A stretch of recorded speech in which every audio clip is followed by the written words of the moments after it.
Hey, there we go. We're cooking. All right. Hi, everyone. Yes, I think we're firing on all cylinders here. Let me just make sure. Yes, there we go. Hi, everyone. How are you doing? It is late. It is 1:45 in the morning, East Coast time, here on the East Coast, as we get ready. And now what we're going to do our UFC 297 post-fight show. Hello, everyone, from Morning Kombat. My name is Luke Thomas, merely one half of your hosting duo. The other half of it, Brian Campbell, is doing the CBS Sports post-fight stuff. So I'll be here with you for your post-fight show. We're going to get to results, analysis, your questions to get answered. By the way, there is a tweet up at L Thomas News that I've got where people can put their questions. We're going to get to that at the end of the program. Of course, as always, if you don't want spoilers, now's the time to bolt. I'm trying to think what else there is of value. Yes, a lot to get to. There were two championship fights tonight, so we have two champions to talk about here. All right. Without further ado, you guys know the drill. Thumbs up on the video if you're watching. Please hit subscribe. It's free. Doesn't cost you nothing. And hey, I appreciate you guys here very much being here at 1:46 in the morning to talk about two 5-round fights, one of which was pretty good, one of which was really terrible. But we're going to talk about them just the same. All right, let's get this party started, shall we?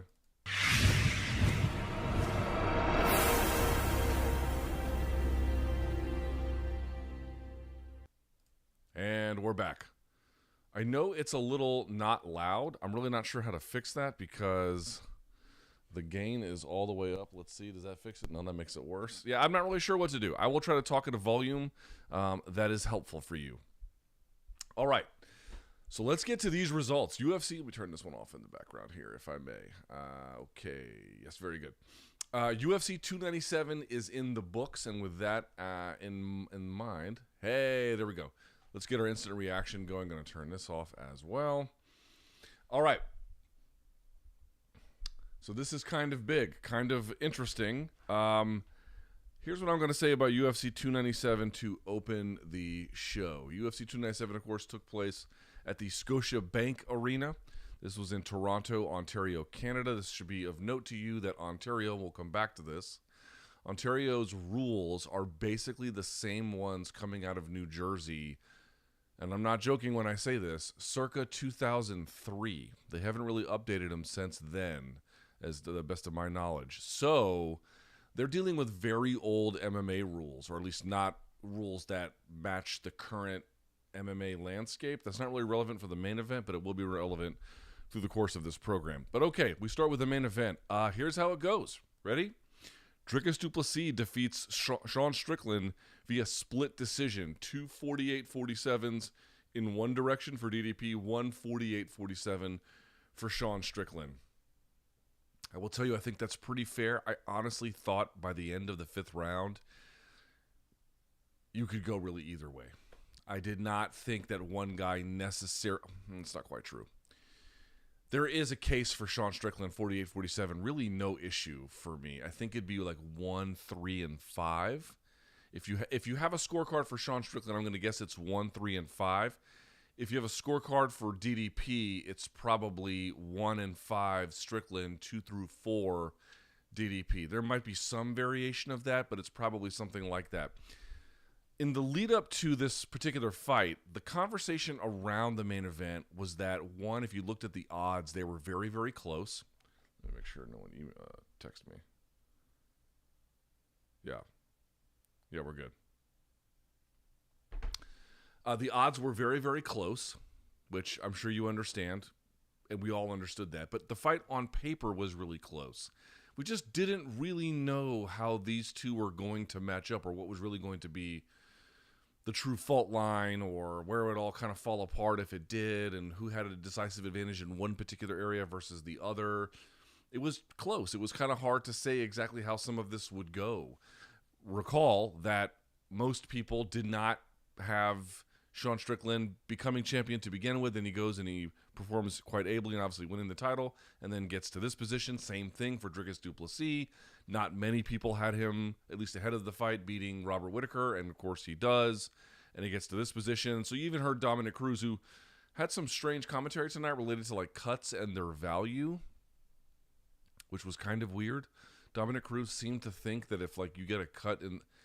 I mean, I can't say this is exactly what he thought, but it appeared that what he thought was that in any bout, let's say you get a cut in the first round, that damage helps you win the consecutive second and third rounds just based on the damage done in the first round, even if it's not necessarily impacting you. Like it would still have this lingering value, even though that's not really how it goes at all. Anyway, that's not the point. But you just knew that this fight between Strickland and DDP was going to be close, and that there was something left to prove for whoever would emerge as the winner. There'd have to be another gear to hit. I will tell you, here is basically what I think this fight came down to. We're going to look at some of the numbers here in just a second. We're going to take a look at some of the things that may have contributed as best we can here at 2 in the morning. I will tell you that it just looked to me, and of course it's a little bit more complicated than this, but it just looked to me that, like, if you look at the raw numbers, I'm going to guess that Sean Strickland does get credited with a lot of strike attempts. But it seemed to me the overall amount of clashing that they did, even in the 5th round, this wasn't so true, but definitely true from the 2nd round through most of the rest of up to the 4th and even part of the 5th. It just seemed like it was, from a labor issue, Dricus doing more. He just did a little bit more. He was trying to force things back. He was trying to put combinations together. He was trying to, knock on the door, so to speak, with leg kicks. And the other side of the story is with Sean Strickland, which we knew would be his bread and butter, it seemed to be more a function of his defensive prowess. I will tell you, I was really wondering, it's kind of funny, man. Like, it's not that I don't have a higher opinion of Dricus from winning this. Of course I do. And it's not great that Sean Strickland, for his own legacy, lost in his first title defense. That's not great either. But at the same time, there was a part of me that was really wondering with this fight, how was the defense of Sean Strickland going to hold up over time against Dricus? Which is to say, you knew it'd be good for a while, but would it be able to maintain its poise throughout the course of the onslaught? And obviously, if you lost, it wasn't good enough. But I actually thought it was really good. The thing you thought, at least what I had considered, was in looking back at the Izzy fight for Dricus, I really believe, not for Dricus, for Sean, was that Sean was able to slow the fight down, and a guy like Izzy who feints and switches stance and then moves and resets, that lowering of the output really dovetailed quite naturally with that defensive pressure style, right? Because he's blocking, he's throwing traffic up, he's leaning, he's getting out of the way, all that kind of stuff. But in the end, he's putting forward pressure on you. That worked really well against that particular opponent based on the way that his style goes and based on the way that Izzy approached that fight. Sean just had a great game plan. He had a great execution. And that was one of those fights on that particular night where I really thought, wow, man, that style worked super well for Sean in this individual matchup. And it's going to be like smothering for any good middleweight. Like, it's not like it doesn't scale. It scales, but you just wonder where that might fall apart. Man, it didn't really ever fall apart. Like, this was nip and tuck both directions. His defense looked tremendous to me, even if he gave up the takedown a bunch of times. Again, we'll look at what the numbers end up being, so I don't know what they are, but it was at least a near handful of takedowns. Dricus couldn't really do much with them, so it was impressive that Dricus was able to get them. And this is something that we had talked about in my personal film study on my personal YouTube channel, which was that, like, folks, like, how do you attack the style that Sean has? If he's raising a leg and then he's leaning, well, yeah, he's going to be pretty hard to hit. You can go to the body, as the commentary crew indicated, but the other one was you can just get under him and go for the takedown. So Dricus actually employed some of that here tonight and then still really couldn't make good use with it. It was just the guy who won just seemed to be the one who, I'm not saying numerically this is quite true, but the way it appeared was, or it might be numerically true, but it appeared to be the guy just kind of swinging the axe more to chop the tree. Just put a little bit more effort into it, and then it was Sean blocking, rolling, traffic blocking, all that stuff, all the different things that he does. His leg kicking game was tremendous. I should say, excuse me, one more time. The leg kicking defense from Sean Strickland was tremendous. Right? So it's funny, man. Like, on the one hand, he loses tonight, and that's not great. And you got to give it to DDP. He had the crowd chanting his name in the 5th round, and they had come out with any number of different slogans. But, all of them, to my best of my memory, in unanimity for Sean, or, Certainly none for DDP up until that 5th round, so he had really turned the tide. But I actually thought this was a pretty good defense, a very good defensive performance from Sean Strickland. The issue for me is he spent a little bit too much time either throwing stuff past the first round that wasn't of significant consequence or just not throwing enough at all. So his defense remained very, very stout. He did block a lot and get out of the way of a lot, but he just didn't get a lot going after that first round. And his jab in the first round is really good, right? And you heard Dricus talk about it, where he's got that kind of roll where the elbow comes up first almost a little bit, and sometimes he can get a high elbow block, but then it can roll into a hook, or it can just kind of come in like a crooked jab. It was doing good work in that first round. Kind of got away from it, got away from the push kicks, got away from the rear leg teeps, got away from a few of those things, and then just started to play defense a little bit more. And the defense was good. The defense was really good. It just wasn't enough. It just wasn't enough to score enough points, I think. It really comes down to that. There wasn't a huge degree of separation. And like the other weird part too was like, dude, sometimes Dricus would throw stuff that you thought was good. So right from the southpaw stance, what would Dricus do there? The body kick was a big one, right? So if he goes to southpaw and it's orthodox, now you've got open stance. Dricus was going to the body kick over and over again, going to the head kick. Those things, even when it got Sean to block or transfer his defense, it usually moved him out of position. It got a reaction from the crowd. Sometimes it even snuck through a little bit and, kind of wobbled him to the side as opposed to just catching it, out here. It had some effect. Some of the body kicks were tremendous, although it didn't seem to slow down Sean's cardio at all. You know what? It's not quite true. I thought Sean and Dricus were kind of slowing down towards the end of the 4th, but in general, they had a good, strong 5th. They ended the 5th on a high note. There was a lot going there. It just wasn't enough offense. I want to look at some of these numbers and see if that bears out ultimately in the end. Wow. Sort of. Yeah, sort of. No, not really. Not really. Okay, that's interesting. Oh, that's really interesting. Okay. So numerically, this is numerically. So this is quite literally quantitative, not necessarily qualitative, but I do think it sort of tells the story of the fight. First of all, 6 takedowns for Dricus du Plessis on 11 attempts, a 54% takedown success rate for 2 minutes and 8 seconds of control time. So 6 takedowns is very impressive. The guy's a bull, and he got it, dude. He was so good. He would whip him off the body lock in one direction and trip him the other. He ran down a double a couple times. I think he even got a single. There's a bunch of different stuff that he had. Those were great, but just to get 2 minutes of control time over 6 takedowns through 5 rounds is, I'm not saying it's not nothing, but that doesn't get you much in the end, obviously. But these numbers to me are significantly more interesting. They're being updated in real time by Fight Metrics, so if they change, I'll let you know. But it appears as follows. Overall significant strikes landed, 173 for Sean Strickland, 137 for Dricus du Plessis. A lot of what he threw did not get through. Also, they credited Sean Strickland. Now, this part you got to be careful on. They credit Sean Strickland with attempting 419 total strikes, but a lot of those are not necessarily going to be a lot of things of consequence, whereas Dricus, for whatever quality the motion and mechanics had, he's putting a little bit more on it, but okay, doesn't matter. First round, Sean Strickland, again, quantitative totals. Sean Strickland, 34 strikes landed in round 1. Dricus du Plessis, just 18. Sean Strickland round. Not just because he has higher numbers, but because he did better work in that round, although 2 of 3 takedowns for Dricus in that particular frame. But then things began to reverse. Again, quantitative totals, 26 for Dricus du Plessis, 22 in round 2 for Sean Strickland. 1 of 1 takedowns for 22 seconds of control time for Dricus. Round 3, very close. 31 significant strikes to Dricus's 29. No takedown attempts, no nothing.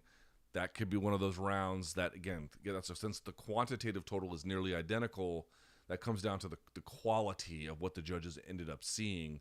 Round 4, Sean Strickland 33 to Dricus 29. There was 3 of 5 takedown attempts for 1:18 of control time. Okay, so I thought he just did better overall work there. And then round 5, I thought it was the opposite. Sean Strickland, 53 significant strikes landed to 35 for Dricus. He went 0 for 2 on takedown attempts. And there you have it. Targeting. Sean Strickland, 90% to the head. 90 to the body, 5% to the leg, 3. He headhunt in this one. A little bit of work to the leg, not much. It's so much defensive catch. He just plays at this level. He doesn't play at any other particular level. Dricus du Plessis, 59% to the head, 23% to the body, 17% to the leg. So what was Sean's targeting? So it was 95-3, right? What was his targeting against Izzy? Wow, completely different. Sean Strickland, 62% to the head against Izzy, 32% to the body, just 5% to the leg. Not a big leg kicker, but went much more to the body against Izzy. This one he didn't really do. So I talked about what some of the stances that you saw from Dricus, right? He would do southpaw, go to the body, go to the head. He would do another one where he would switch stance back into orthodox, and then he would use that to then land the overhand right at times. So it was like almost like a double shift to go all the way through, or he would shift and then underhook, that kind of stuff. He had to really fire. You saw him. He would shift and then do a spinning back fist at times. He had a real hard time finding a guy who wants to lean away. Corey Sandhagen has talked about this. Leaning away can come with a lot of risks, especially in boxing where the space can be more constrained and you're on right angles, so it's very hard to circle out if you're just backing up straight. But you can back up straight in MMA, or especially in the big UFC octagon, you can post and move out of the way. It's actually, I'm not going to say easy to get out of the way, but you can get away with certain things that would not necessarily be things you can get away with in other composite combat sports. But Sean has made quite an art form out of just pushing and getting out of the way. So Dricus was trying all kinds of goofy shit, like inside cut kick to overhand right to left hook. There were times he would go shift left to the body, right over the top, like just all different kinds of things where he could take big steps because they were really on the outside of one another for long periods. And then the fight got closer, and then it became hand to hand. But even still, or I should say, mid-range boxing range, just outside mid-range, which made the fight, I think, open up a little bit more, but still Sean kind of maintains that range right outside of it. It's very hard to get the guy, especially because of his footwork, right? He doesn't get too close to the fence where he leans and then he can get popped, and he's not pressuring the same where he did against Pereira, where he was just kind of walking the guy down. It's a different kind of more calculated pressure now, and all those things keep him a lot safer. Dude, he's hard to hit. He's hard to hit clean. Somewhere around the third or fourth round, I forget exactly where, he got hit around his left eye and then began to bleed profusely from that. I suspect that played probably to the whole Dominic Cruz theory, but in all seriousness, it probably played some role. Both in whatever message it might have sent to the judges, and also you did see Dricus in that frame. I believe it was round 4, but we have to go back and look. You did see him in that frame make more contact with his right coming over the top against that left eye, which makes a lot more sense. Sometimes he would hook and come over the top. But you saw him make a little bit more contact, so it appeared to have a definite impact, at least for various moments in time, on his vision. And there was actually one time I thought Dricus pushed Sean into the fence, took him down, and there's a moment where Sean like visibly, I don't know if it was wincing is exactly the word from pain, but trying to blink hard to wash out whatever blood was in his eye. But it appeared to have some kind of an effect, but there doesn't appear to be any magic to speak of in this particular context. This is the interesting part for me here for Dricus du Plessis is, he had different stuff working from different stances. The overhand right was a hard thing for him to make him work. He did have a jab from both stances that worked. I thought it worked better from orthodox, but that was part of it as well. He had different guards he implemented. Obviously, he went back to the high guard. That was an interesting part, too. That high guard from DDP, you always imagine guys are going to go to the body on him, and they don't. I don't think they want to get close enough necessarily to do that or change levels in that way. Certainly, Sean didn't want to do that, so that kind of limited exactly what he was throwing for. He didn't throw any kicks to the body himself, kind of leaving something on the table there. But as I mentioned at the top of the program, it just seemed to me like it was a little bit more a function of just the dueling, the blitzing, the pushing the guy back. One guy was just defensively reacting more than the other guy, and that isn't necessarily always the best way to judge this fight. Although, again, I think DDP winning should be in no way controversial. This fight was, very, very close, and him winning makes total sense. You can totally understand it. That's not what I mean. I'm just saying, if you react defensively enough, that's really great to keep you safe. That's really great to keep you in the ball game. It's not going to be really great to get the dub. It's not going to be good enough. You actually have to put meaningful offense together behind it, and there just wasn't quite enough of it. You saw from 90% more, there wasn't enough diversification of targets. Getting away from, it's great to stop the leg kicking, but getting away from your own teeps, making him force himself outside of range, making him work even further, putting a little bit more steam on him, getting back to the jab. He was just kind of waiting to use his hands to block and then get out of the way. It's not really going to be enough. Let me see if there's anything else in those numbers. Have they been updated? No, those appear to be the final ones. They've not been updated. Yeah, still 173 for Strickland overall, significant strikes 137. I want to see about the targeting of the legs. Targeting of the legs for each guy. Dricus du Plessis targeted the legs 34 times. 34 times he targeted the legs. Hit him 24 times. Strickland just 6. Almost just 1 a round. That's it. 4 for 4 in round 1. That's pretty good. 1 for 1 in round 2. 0 for 0 in round 3. 0 for 0 in round 4. 1 for 1 in round 5. That could have been a difference maker for him too. Didn't get that going. I'm trying to see targeting the body. Yeah, just 10 for Sean Strickland. 32 for Dricus du Plessis. 2 for 4 to the body for round 1. Sean Strickland, 1 of 2 in round 2. 2 of 3 in round 3. 1 of 1 in round 4. And then 4 of 5, he began to open up there. Although, listen to this. Head targeting, 81 strikes for Dricus du Plessis. 157. 157 of 387 attempted for Sean Strickland. That was really the entire amount. That was it. I would argue, so for piecing together from what the numbers tell us, what the videotape showed us, now thinking about it, I would argue some of the things that I've already mentioned, but putting together a sort of a comprehensive whole here, I really believe Sean Strickland's lack of offensive diversity in terms of both the targeting, combination work, and it's, again, numerically there's a lot of it to like in terms of what the head strikes were, but in terms of the overall combinations that involved things outside of that or involved it in different ways, like, a 2-punch combo, then you go to the head kick or something like that. He wasn't really doing anything like that. That limited his opportunities here as well. That really limited him. So in the end, we get a contest where the guy who was the champion performed pretty ably, especially on the defensive side. And then we have a guy like Dricus du Plessis, who we knew was slightly more offense-oriented, that ended up being mostly the difference that we thought it would. And it sets up what you might imagine as Dricus du Plessis. What he has said was he wanted a shot against Israel, well, not a shot, but a fight against the former champ, Israel Adesanya, right? He wants to fight Izzy, which I'd be cool with. I don't know if it's exactly what everyone else wants. I guess we'll see what the fan base really feels like. To me, that is a fun contest. I did not believe that Izzy deserved an automatic rematch after losing to Sean, but then Sean taking this, and now it creating a situation where who would be next. I don't think Khamzat is the guy right now, although we shall see. I'd take the Izzy fight big time. I don't know. Does that headline 300? I don't know.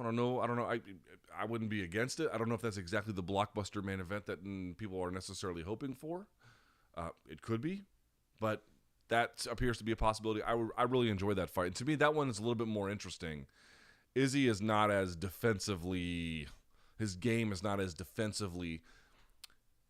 He has good defense. He has very good defense. He doesn't take too many shots cleanly. But Sean's style is to kind of be in the space, and it's defensive friction. Hands up, blocking, it's kind of bouncing off his shoulder. It's a lot of friction. I'm blocking punching lanes. I'm, catching a lot on the arms and shoulders, and I'm kind of just in that space. Izzy's a little bit more head movement, stuff misses, then he counters, or Robert Whittaker's in front of him, and he's backing up, and he's punching that way, right? It's a very different kind of style, where it's that's a little bit more brute force meets offensive kind of. There's both very technical, but a little bit more razzle dazzle. That's actually going to be a really interesting matchup with a big, I think, possibility for a KO relative to this one, where both guys are. Sean doesn't have a ton of offensive firepower. DDP does, but he's heavily thwarted by a guy who's got excellent defense. So you had a good fight, but a little bit stuck in the mud. Yeah, maybe a little bit stuck in the mud. A little bit. A good fight, but a little bit stuck in the mud, I think, as a consequence. A little bit of that. And that's the fight. I think the bigger story will be looking at the individual offensive sequences that both guys tried? What were some of the very specific details of what we saw from what Sean offered defensively, what Dricus was doing defensively? We talked about the different preferences from what he liked from different stances, some of the different stance switching combinations and different entries. Again, some of the amount of attacking, the amount of overall work he's put together, the amount of times he was working for takedowns, just did a little bit more offensively in the end. But the nuances of what they were trying, and again, I'm going to go back to it one more time. Dude, Sean Strickland's defense to me is going to, like, whatever he's got going now, the style he's cooking with now, I don't know if he's going to win every fight, but he's going to, like, absolutely this. I mean, he's been doing it for a while, but, you know, against Pereira, it wasn't a great example. And then you're beating, you know, the Abus Magomedovs of the world, and it's hard to know exactly how good the offense is or even needs to be. And then you see it against Izzy, you're like, oh, yeah, it's very good. Then you see it against Dricus, and you're like, right, this is going to scale against elite opponents for a while. Like, this is like, and by the way, the idea that he might not come back to this place and get a title shot, always these are questions about how much the UFC wants to see you in those positions. That is incontestably true, but it's not like he got the doors blown off him tonight. He certainly did not. He has a case for even winning it. And what he's got going, and how old is Sean Strickland? Sean Strickland currently sits with us at, yeah, he's 32. He'll be 33 in February, but still, that's, you know, close to prime. I have to tell you, he might get back here sooner or later. I don't think it's out of the question at all. I mean, it's hard to say. The world is unpredictable, but he's got exactly the kind of defense that's going to keep him make any kind of fight with any kind of, dude, it's like he throws on the gi and the game slows down. Like, his style of defense slows everything down, makes everything more measurable, makes everything a little bit easier to react to, even if he's flinching. It does create other openings, but even when you take advantage of those openings, he has stalwart defense on those second and third layers as well, as we indicated. Like, where guys were, if you're not balanced because you're leaning, you're available for the takedown, but then even if you get the takedown, you can look at how much he really resists that as well. Dude, he's going to be a tough guy to beat. He's going to be a very, very tough guy to beat. He got beat today, but barely, and his defense is remarkable. He might have the best defense. He's got the most some of the most unusual defense, certainly in the UFC middleweight division and UFC overall, but some of the most effective as well. It's just, it's an admirable skill to have. It's going to keep him in competitive fights against elite guys, but if he really wants, it's the same thing. It's not the same problem in terms of the specific tactical choices, but if I'm being honest, I think it's the thing that kind of cost him against Jared Cannonier as well. I just didn't feel like he did enough in that contest. Let me look at the numbers in the Jared Cannonier fight. Do the numbers back up my claim? Let's see. And obviously against Imavov, he had plenty. But against Jared Cannonier, he attempted 410 strikes in that fight, only landed 157 of them, which was more than Cannonier's 141. So let's go through the numbers. Cannonier 16-13 round 1, Cannonier 25-28 round 2. Oh, these are very close. Jesus, 33-35 round 3, Cannonier to Strickland 27-33, and then 40-43. These guys were never more than 6 strikes apart, so that's a little bit different. They were kind of always neck and neck. This one had more lopsided round 1 and round 5, but nevertheless, he never kind of broke away from the other guy against Cannonier, and here he had enough rounds where the other guy was just a little bit more. So I would say if you're Sean Strickland, you're in his corner, you're in his coach, there's a lot to like here. There's a lot to take home. There's a lot that's going to keep you in the ball game going forward. If there is a common denominator about some things that have held him back, it just has to be not what the numeric striking totals show, but about meaningful offense that has a memorable impact or otherwise changes your opponent's incentives or decision-making. There is not enough of that, whereas you do get enough of that with Dricus, even if you get some bizarre mechanics, even if you get him slipping. And I mean, how many times do you see him throw an overhand right and then fall forward? Or, you know, you see it a lot on spinning back fists, but even not on spinning back fists, he was falling all over the place a little bit. I mean, yeah, he's trying to go, and that was great, but he's you know, he's getting after it, even to the point of putting himself out of position and off balance. I don't necessarily recommend that. I'm just saying it's kind of emblematic of the story of the fight. So both guys, it's not great to lose again if you're Sean Strickland, but I don't think this is, as I indicated, I don't think this is hardly the any kind of death sentence for his future. And for Dricus, it looks like Izzy is probably going to be next, and where that goes and when on the calendar that is will be kind of interesting. We shall see.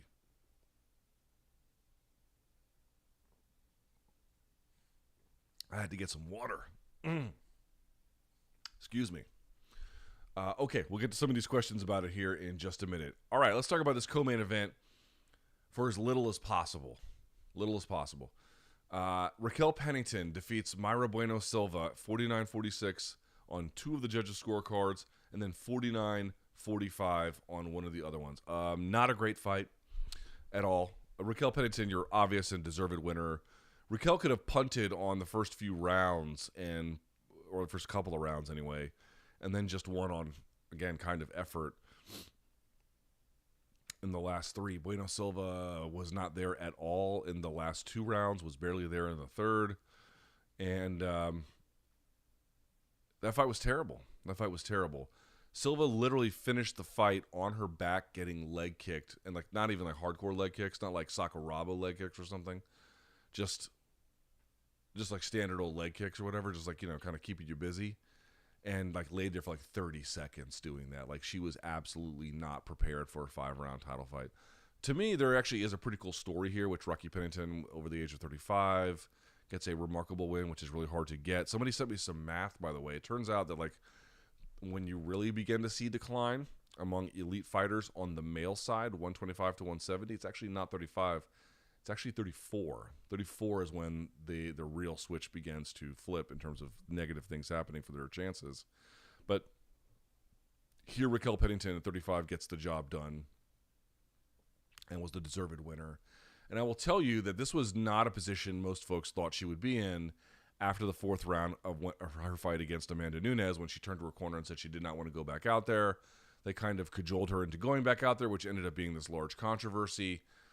And then she got pummeled in the 5th round. I think she got her nose broken, and you're like, okay, well, that's that. But then Amanda Nunes basically flattens the division and then leaves, and Pennington's just kind of hanging around using veteran savvy, good clinch work, good effort, understanding how to win rounds, understanding how to neutralize opponents, and put together a decent win streak. She arrives at this position. Bueno Silva has a great ninja choke, which we kind of knew, or you can also...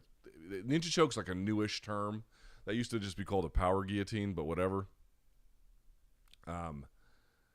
Anyway, the point is, they can be slightly different too, but the point being is, Silva just had nothing, really, in general. At first, she had some stuff. She had great back takes. She had good back control. She has a very good ability to off balance from the back, even when you're standing, with these inside rides. She has a lot of ability there. There was a moment there where she was across the jaw from the back, and she was really beginning to threaten. But once you saw that Pennington is not going to go away easy, Pennington's going to be hard to hurt. She's going to be hard to submit. She won't necessarily be hard to score on, either with control from the back or with any other kinds of strikes, which you did see from Silva. But there was no ability for Silva to have any sustained effort. She gassed, like basically after the 3rd, and kind of just laid down in the 4th, and then definitely laid down in the 5th. I mean, usually you use the term like laid down almost like metaphorically, like, hey, we're not going to lay down for this opponent. She like literally laid down. I mean, perhaps not in spirit, but in physicality, that she definitely was just not doing a whole lot. So it's not like, it's like individual sequences on takedowns and whatnot. Like Silva looked better. She looked like she had great elbows in the clinch off of framing. I thought that was really good as well. Like she had some nice weapons.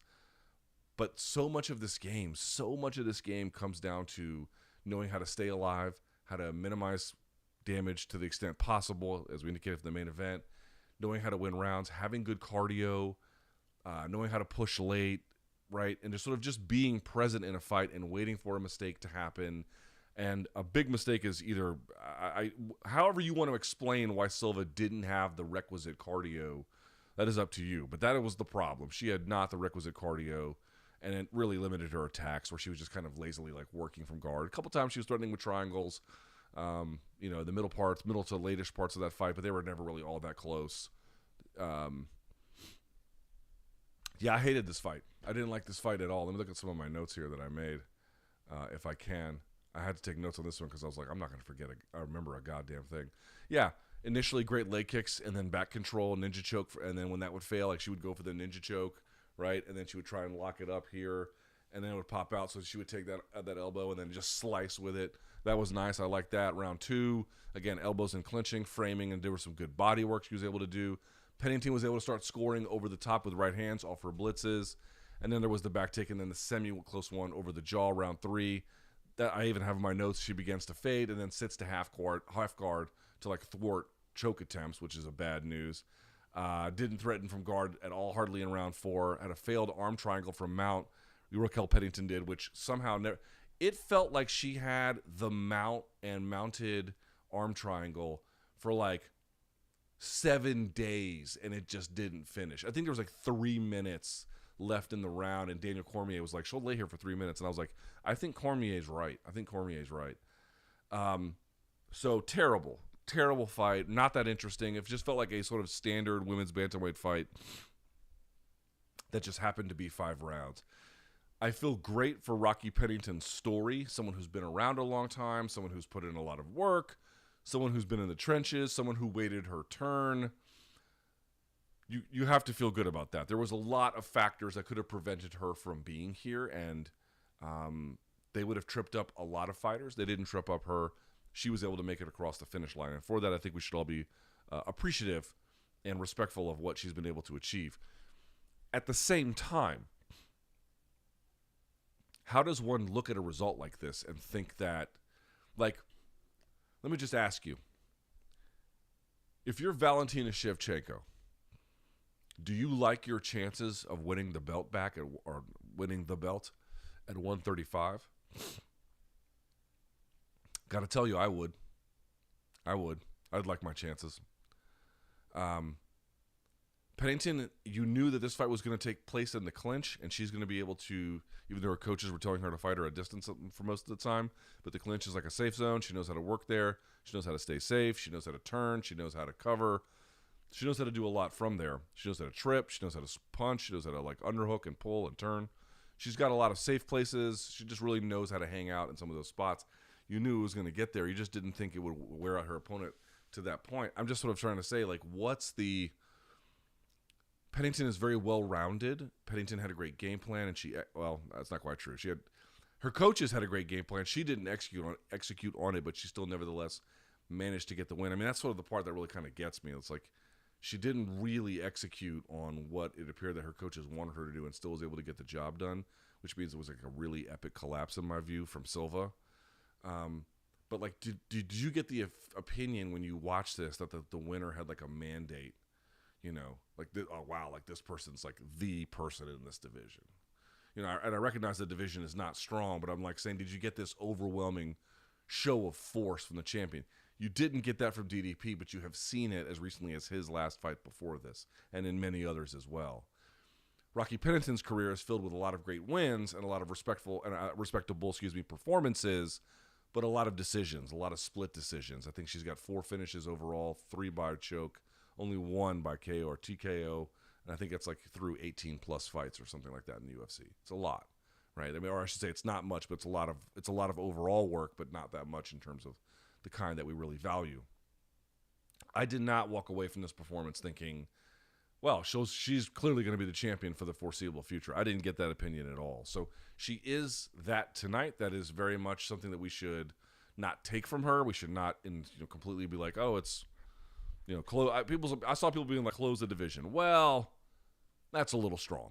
But I certainly recognize there was not much in that performance that I was watching and being like, well, this is clearly the person that's going to hold this title for a quite a long time. No, not at all that. And for Silva, it's like you beat Holly Holm. Then there was the USADA thing, whatever. She had some documentation to apparently justify her cause. And then she comes out here and just lays like the biggest of eggs. And it's like, no one was really all that excited about this performance, and it looked like now their pessimism heading into the contest ended up being quite justified. It was just another fight. It just happened to go a little bit longer.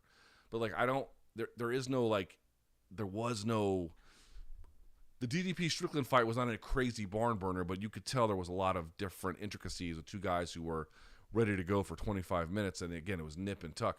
This was just a good fighter beat a fighter who does have some talent, but seemed unprepared for the moment, and ultimately got beat through just pure effort and better decision-making down the stretch, but nothing like especially like super brilliant decision-making. Just, meat and potatoes, the kind of thing that she's done to accumulate the opportunities that have been given to her.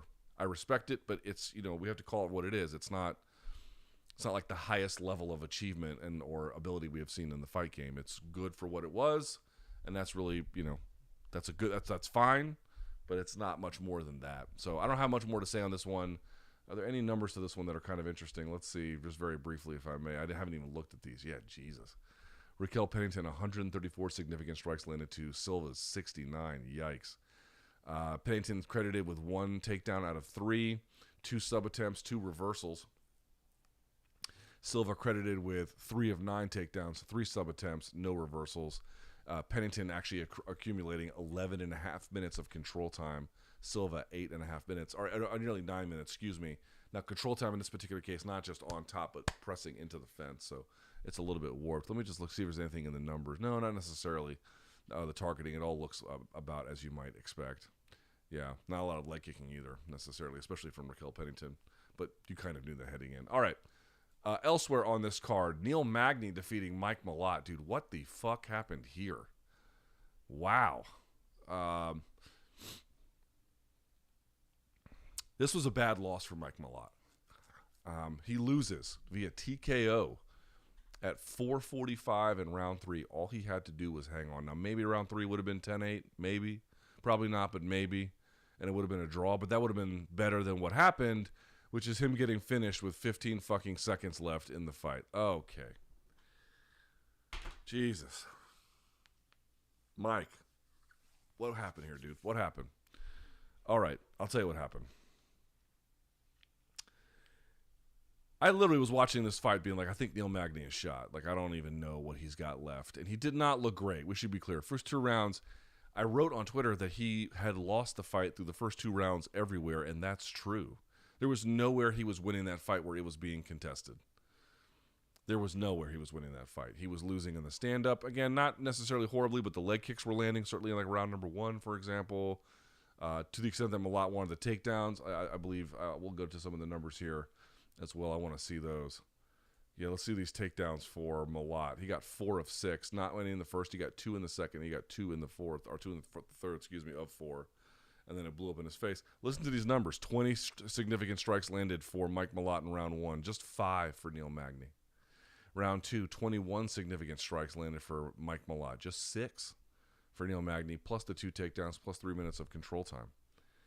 All right? And then in round 3, he goes for a guillotine. Neil Magny kind of picks him up, almost like a double. I think he did have a double. Kind of dropped him. Malott lets go of the choke, goes to full guard. I went back and I looked. So he crosses his feet. Okay, so he has guard. Then he opens his guard. Fine, no problem. He wants to get his offense going. Maybe he wants to stand. No. He begins to go for leg locks. Folks, you got to understand something, and it's not that Mike Malott doesn't know this. I don't know what he was thinking exactly, but what I can say is here's what you commonly see in this battle for people who are not like Charles Oliveira, for example. Charles Oliveira will go from full guard, open guard. He will go for some kind of leg entanglement, reverse de la Hiva, spin underneath, begin to go for leg locks, and he'll go from all different kinds of position, backside 50-50, you name it. And then if they don't work, guys a lot of times escape and he can stand up, or they might try to re-entangle and he can go back to that entanglement process. He can more or less keep himself safe because a lot of what he's doing is off-balancing his opponents. He's rolling underneath them. He's forcing them to their hands on the mat, right? He's spreading their feet apart. So he's really challenging their balance. He's challenging their ability to get a stable structure and do work or separate. And he's very, very good about that. I'm not saying Mike Malott is not good at that, but he's not Charles Oliveira good at that. So what did you notice about this? A lot of times, guys, when they roll underneath for leg locks, which is exactly what he did, they have trouble off balancing his opponent. He does get one. I think it was like a kuru guard. I have to go back and look, or maybe have been a broom sweep. A tripod sweep. I have to go back and check and see exactly how he did it. He does sit him down for a second, and then goes for a heel hook. But the problem is, Magny's able to force his leg across the other side and then senkaku it to triangle it, and then basically pounds on him. And what happens to Mike Malott in the process? He ends up in leg drag. To which Magny then goes to side, then goes to mount, and then goes to victory. By leg drag, what do I mean? Leg drag is when their hips go this way and then their shoulders go the other way, or their shoulders are flat to the mat and the hips go the other way, and you have one leg between their legs, so you're pinning the bottom leg. You can just easily move to side. Rather than being at side control, you're kind of pinning the dominant down, or you're pinning the bottom leg with your inside leg, and then you're usually pinning the other shoulder flat, so the hips are going one way and the shoulders are supposed to be going the other way. It's called leg drag. You can look it up. 2 words, leg drag. And there's all kinds of ways to get to leg drag, but his leg lock fails, and he ends up in leg drag, which gives the opponent side control. Now he's exhausted because he was straining to off balance, straining to manipulate the weight and the motion of Neil Magny. He gets exhausted, and he gets mounted, and he has no way to then get himself out of it, and then loses the fucking fight. Like, oh my God, this was his chance. He's 32 years old. I think his style is great. I think he was actually like, he should not have lost this fight. Like, he's almost tailor-made to beat a guy like Neil Magny. Strong in the clinch, keeps good range, good feinting, used a lot of switch stances to get over with the right hook. That wasn't working for him this time. Neil Magny was able to get away, and they kind of saw that coming. But nevertheless, the leg kicking was great. On top, the ground and pound was good. He was moving to mount himself. He had mount for most of the second round, I believe. Certainly a long amount of it. He had 3 minutes and 8 seconds of control time. He had everything going for him. He had exactly the kind of physicality he needs. He had the technical jiu-jitsu that he needed. He made an epically bad call in the third, got tired doing it, ended up in a horrible position, and then lost the fight as a consequence. You see so many guys roll underneath for leg locks and either end up in leg drag or with their back taken because they're not Charles Oliveira. Charles Oliveira is the opposite of this. He makes getting into leg locks and then getting out of them if someone neutralizes it. Like, for example, Dariush was able to neutralize it for as long as it lasted. Then, of course, he lost that fight as well. But, you get the idea. Like, guys they have a lot to deal with, and it doesn't last very long, even if they get out of one sequence. He doesn't like, oh, I'm going to go for a leg lock, and if this doesn't work, I'm going to end up in a shit position, and it's going to really compromise me. That's not the game he's playing. But so many other guys, that is exactly the fucking game they're playing. Dude, listen to these numbers. What did I tell you for the first round? 20-5 for Malott to Magny round 1. 21-6 round 2. How about this? 46-4 for Magny. 46-4. 46-4. Holy shit. A minute 44 of control time. He gets credited with a takedown. Golly, man. Golly. I've never seen a guy go from... the fight, it was like you're just winning it until you weren't. Like, literally just winning it until you weren't. And then he just got away from him, and that was it. Neil Magny is tough as shit, dude. Neil Magny is tough as old shoe leather. We go back to it, being durable, knowing how to win rounds, having good cardio, staying in the fight, keeping your composure, keeping your head, not getting down about it. Raquel Pennington has some of this. Neil Magny has some of this. It's a super valuable fucking trait. It's a super valuable trait. Even if your opponent appears to be better at you in a lot of different circumstances, if they can't maintain this through the course of the contest, and you can, and your resistance, what do they say? What's the phrase? I can't remember. It's late in the evening, but all they have to do is just hold on until you can't, and then that's it. That's it. All they have to do is just wait you out until you're done, and then they go, and then the whole shebang collapse. 32 years old. It's not the end of the world for Mike Malott, but this was, I thought, his real chance to have a real breakout moment was this card. It was this night. And he did not. That's a bad one. That's a bad loss, unfortunately, for him. Not irreparable, but hometown crowd, or, hometown country or home country. An opponent that was tailor-made in many ways, had a name. You were doing everything you were supposed to, and then made a super ill-advised call. Super ill-advised call to enter into a leg entanglement that he could not finish and couldn't get the off-balance. And, dude, like, once you're trying to off-balance, here's the other part, too, which they'll tell you on, like, broom sweeps or any kind of sweep where you're taking someone off their feet. It's not just about, I'm going to pull their ankles and then push on their hips or whatever the mechanism is to get them down, and that sits them down. When they sit down, you have to come up. It has to be both at the same time, and you collect an ankle. And all he ever did was sit Magny down and then try and still stay underneath. No, you got to get up. You got to take him down and get up at the same time. And you can't wait for it either. You can't like sit him down and go, okay, well, now that he's down, now I'm going to get up. No, you got to go. You got to go. You got to fire. And he didn't. And he paid for it. He paid for it big. Wow. Unbelievable. Excuse me, I did not see this fight because I had some technical issues I had to work on. Chris Curtis defeats Marc Andre-Barriault via split decision. 230-27s for Chris, 129-28 for Berio.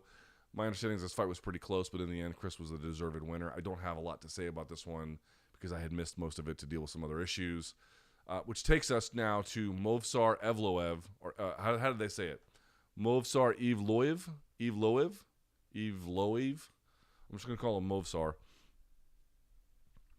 Defeats Arnold Allen, 29-28 across the board. So you knew going into this one, this was going to be largely, or at least one of the very key battles, was going to be the takedown. So let's look at some of these numbers and some of the notes I have on this takedown here, if we can. The takedowns, I should say, in this fight. He gets credited, Movsar, with 5 takedowns out of 17 attempts. Jesus, just 29% conversion rate. Only 3 minutes and 31 seconds of control time, which went 131 round 1, 59 seconds round 2, 101 round 3. So the numbers for striking were really close, 12-13 round 1, 18-21 round 2. Well, there were the 2 takedowns in each of those rounds. So you're like, okay, we don't know exactly how that first round is going. Let me look at my notes here from that fight. You might be able to make a claim that Allen won round 1 and round 3 already, but I understand why Movsar won rounds 1 and rounds 2. I don't think he won round 3 no matter what, so hence the 29-28.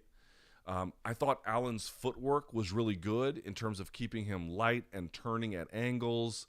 His down blocking was, for the most part, pretty excellent. His first order takedown defense was good.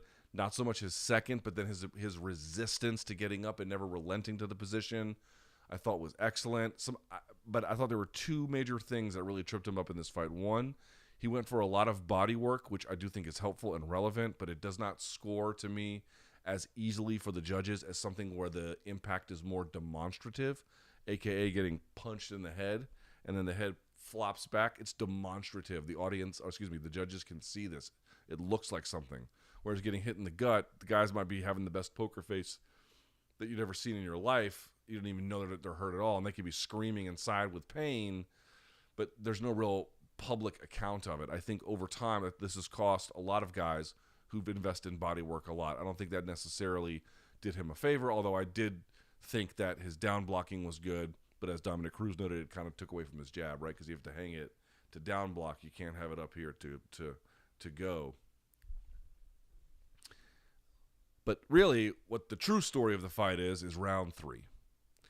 And in round 3, there is a moment where they're both technically standing, although the question is about whether one was down, but Allen has control of Movsar on top and is firing knees. He fires, I think, about 3 or 4 of them before referee Marc Goddard intervenes to call the contest, or to halt the contest, because he believes that the knees were illegal. Remember at the top of the broadcast, I told you that Ontario basically uses New Jersey's rules from 2003. So what would that mean?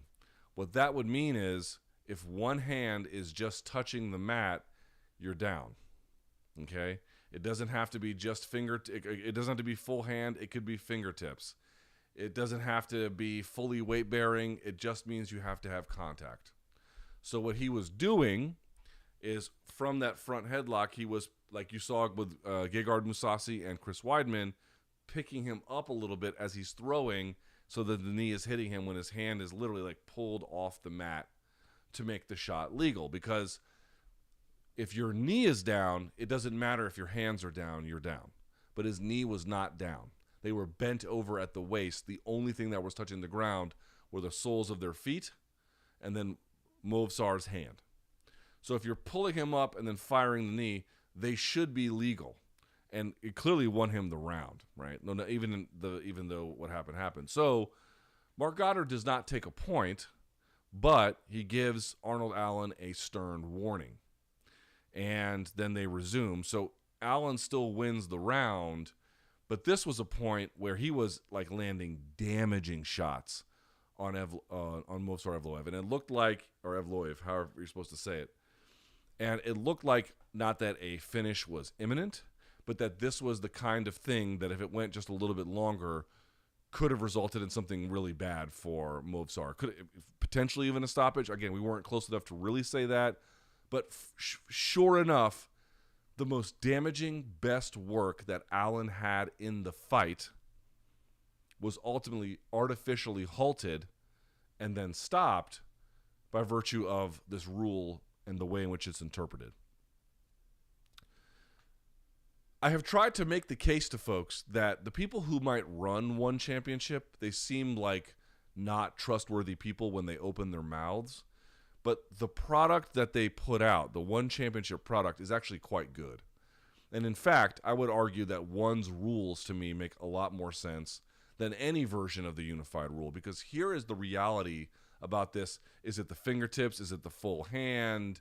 Is it one hand and a knee? Is it two hands?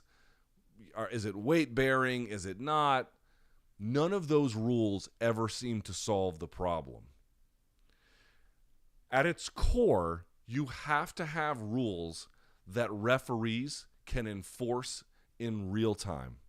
And I know a lot of people are going to look at Marc Goddard here and say, oh, he made a bad call. Well, he definitely didn't make, with the ability of hindsight, he definitely did not make the correct call. But watching in real time, that is very difficult to get right.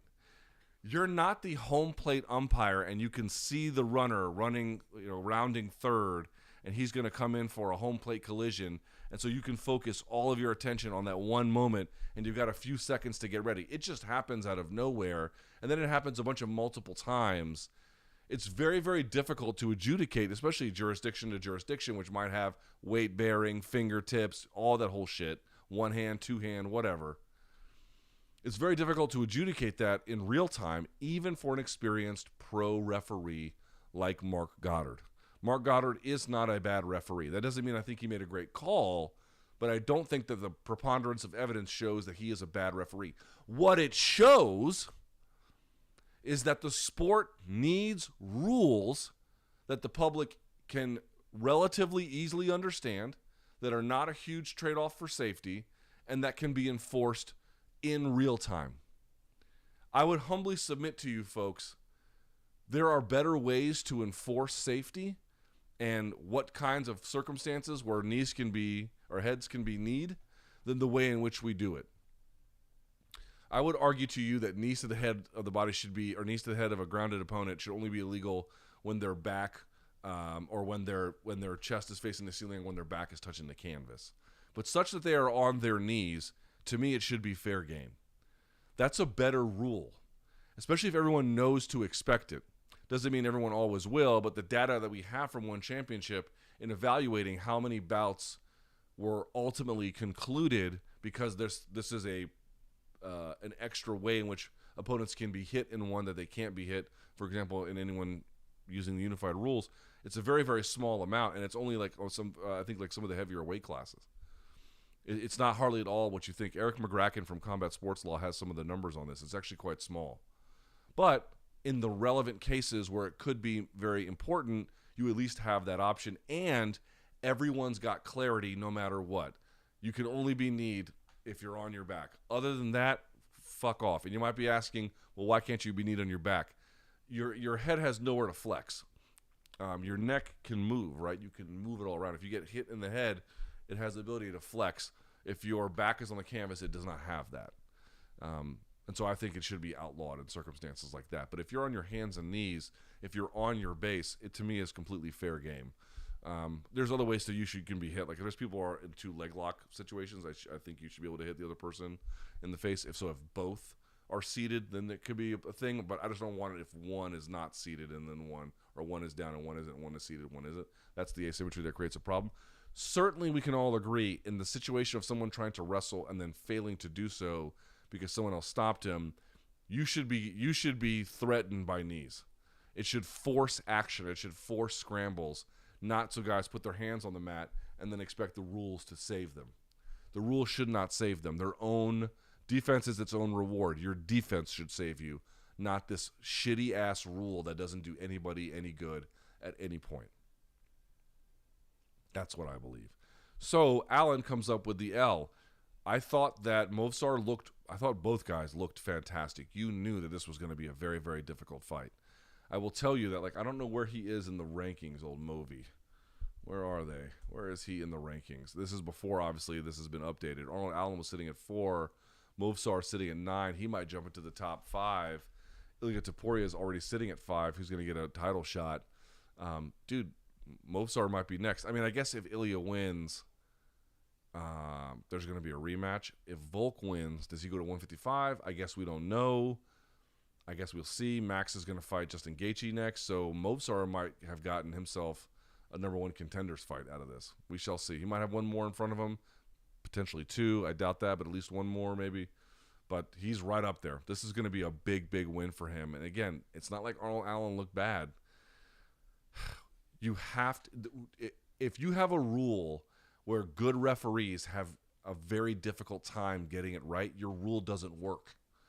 The rules that are best are ones that can be easily enforced, or relatively easily enforced, easily understood. Everything works seamlessly or pretty close to it. This does nothing but create problems. It doesn't simplify anything. And all the addendum ones, again, hand, fingertips, fucking weight bearing, 2, 1, whatever. None of those things make a difference either. All of them are shit rules. None of them make it better. They're all bad. So I think we just need a much more clarifying way to do this, and we don't have that. All right, let's take a look at some of your tweets and see what you guys have to say. Jesus, people are bitter at each other. All right.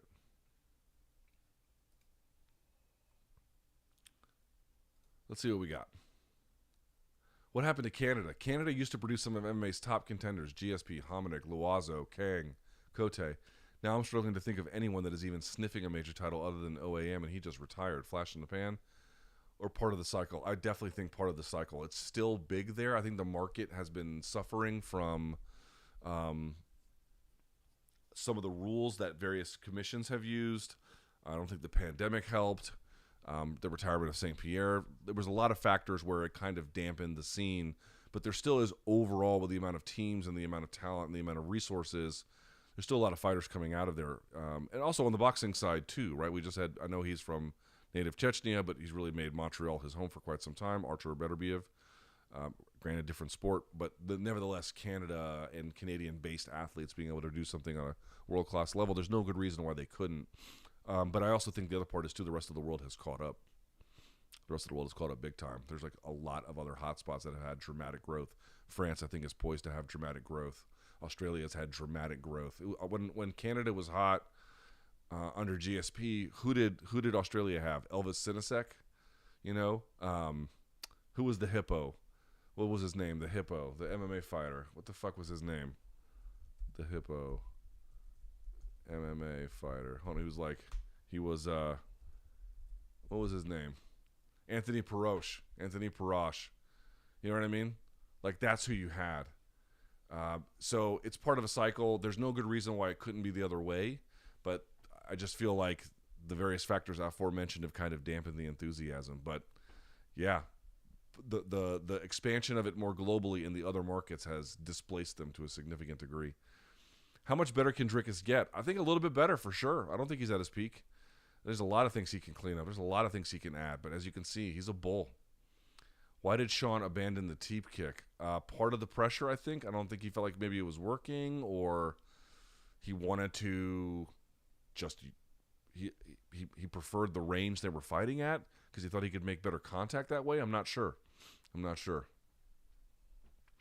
Does Movsar beat Topuria? I don't think so. Not personally. How does middleweight play out now? You've got Izzy, Strickland, and DDP at the top. Yeah, I'm going to say Izzy, DDP, and then Strickland. This person says Strickland versus Whitaker, Costa. Ooh, that'd be a ton of fun. That'd be a lot of fun. And again, you've kind of got Hamzat out there somewhere playing in this whole equation as well. How do we feel about du Plessis' stand-up at this point? I can't get over how basic it appears. Feels like Izzy should handle him easily. Not so easily, dude. The takedowns especially, too.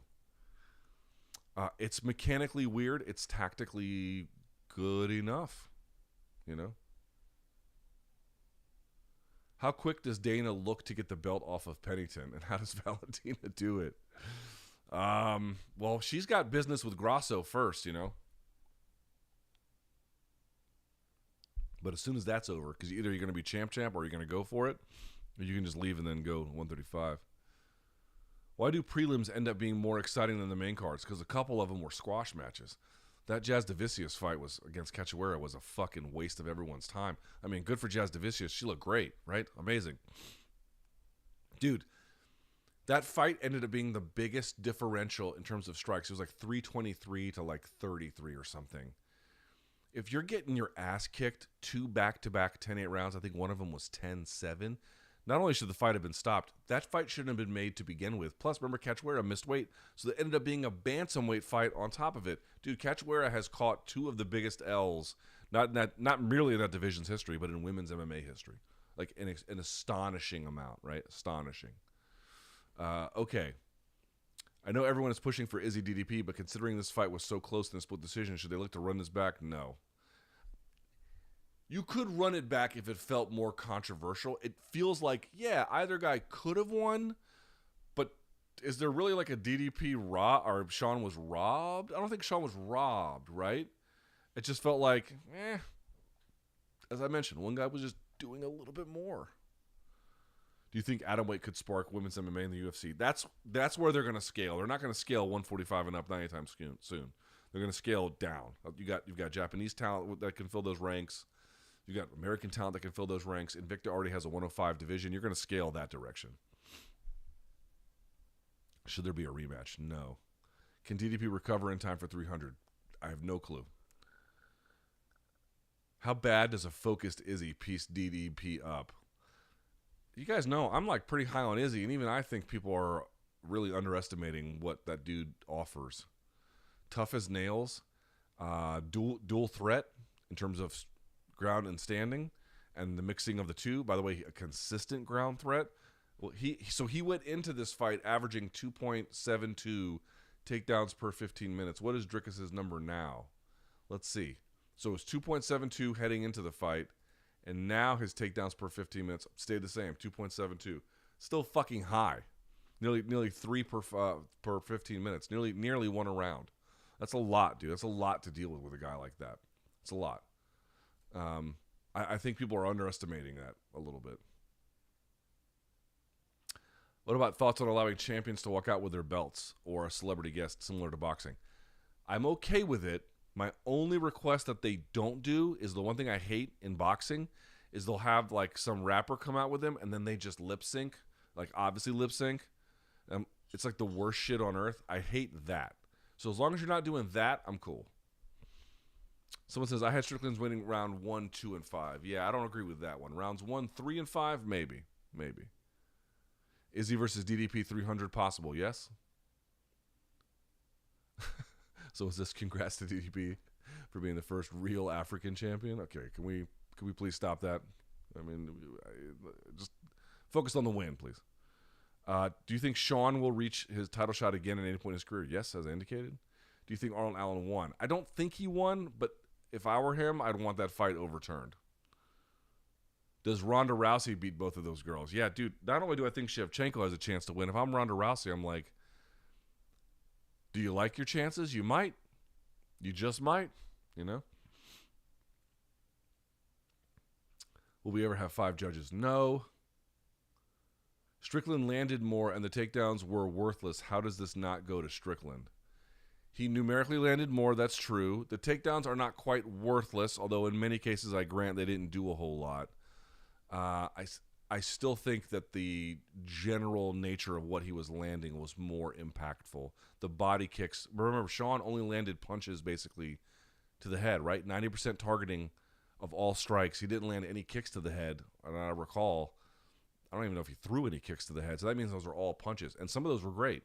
A lot of those didn't mean much at all, or barely landed or partially landed, and I think a body kick lands with significant more authority. I count that much more as an example. Do we think the UFC wanted Sean Strickland out as champ due to his excessive views on strong topics? I mean, who the fuck knows? Who the fuck knows?